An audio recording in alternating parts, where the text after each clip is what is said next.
नमस्कार दोस्तों, दीपक new nation channel में आपका स्वागत है। देवता और दानव की कहानी, श्रेष्ठ कौन।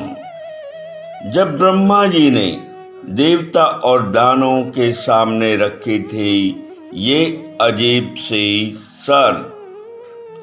सनातन धर्म में देवता और दानवों की कहानियां खूब सुनने को मिलती है। देवता और दानव के बीच में श्रेष्ठ कौन है, इस चीज को लेकर भी हमेशा बहस बनी रहती थी। लोक कथाओं के अनुसार एक बार ब्रह्मा जी ने देवताओं और दानवों के सामने ऐसे ही एक शर्त रखी थी जो अपने आप में बहुत ही अजीब थी। तो आइए दीपक न्यू नेशन चैनल के माध्यम से सुनते हैं देवता और दानव की कहानी, श्रेष्ठ कौन। बात पुराने जमाने की है। एक बार देव और दानव में बहस हो गई कि दोनों जुट में श्रेष्ठ कौन।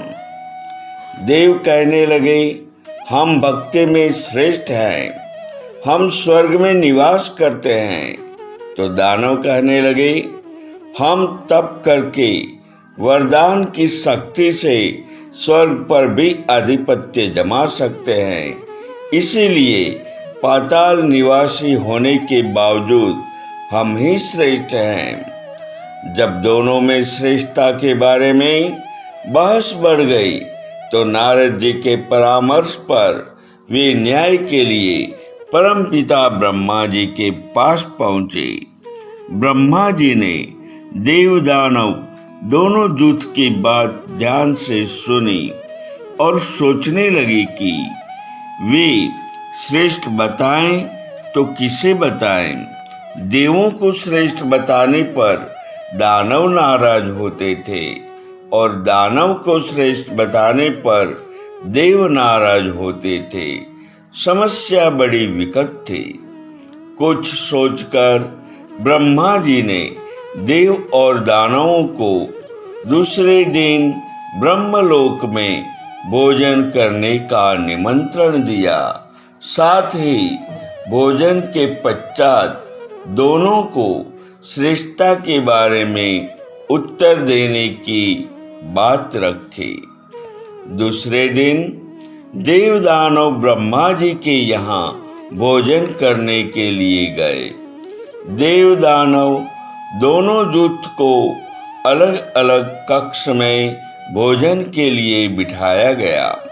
ब्रह्मा जी ने देव दानव के समक्ष भोजन करने की एक अजीब शर्त रख दी कि भोजन करते समय हाथ कोहने से मुड़ना नहीं चाहिए और थाली में भोजन भी नहीं बचना चाहिए। दानव ब्रह्मा जी की भोजन करने की शर्त सुनकर हैरान हो गए थे।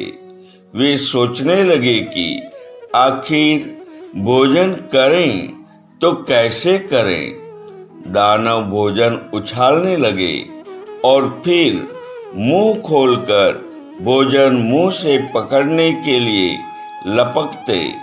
इस तरह भोजन जमीन पर गिर जाता।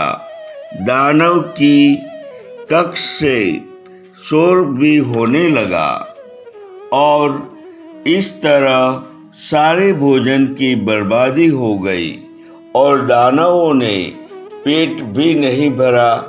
दूसरी ओर देव अपने कक्ष में एक दूसरे के सामने बैठकर बिना कोहनी को मोड़े सीधे हाथ से एक दूसरे के मुंह में खाना खिलाकर शांतिपूर्ण भोजन किया। कुछ समय के पश्चात ब्रह्मा जी ने देव दानव को अपने पास बुलाया और कहा, दानव, न तो तुमने खुद भोजन किया, नहीं अपने जुट के साथी को भोजन करने दिया, जबकि देवों ने अपनी बुद्धि चातुर्य से अपना और अपने साथी का पेट भर के एक दूसरे की मदद की और शांतिपूर्ण भोजन किया। इस तरह जो बुद्धि में जो श्रेष्ठ होता है वही श्रेष्ठ है। दानव ब्रह्मा जी की बात समझ गए और चुपचाप पाताल लोक लौट गए। जो अपनी बुद्धि का सदुपयोग करता है वही श्रेष्ठ होता है। बुद्धि के सदुपयोग से हर कोई श्रेष्ठ बन सकता है, फिर चाहे वो देव, दानव या मनुष्य कोई भी क्यों न हो। अगर आप हमारी दीपक न्यूज नेशन चैनल पर पहली बार जुड़े हैं तो ऐसे कई वीडियो को देखने के लिए वीडियो को लाइक और चैनल को सब्सक्राइब करना न भूलें। धन्यवाद।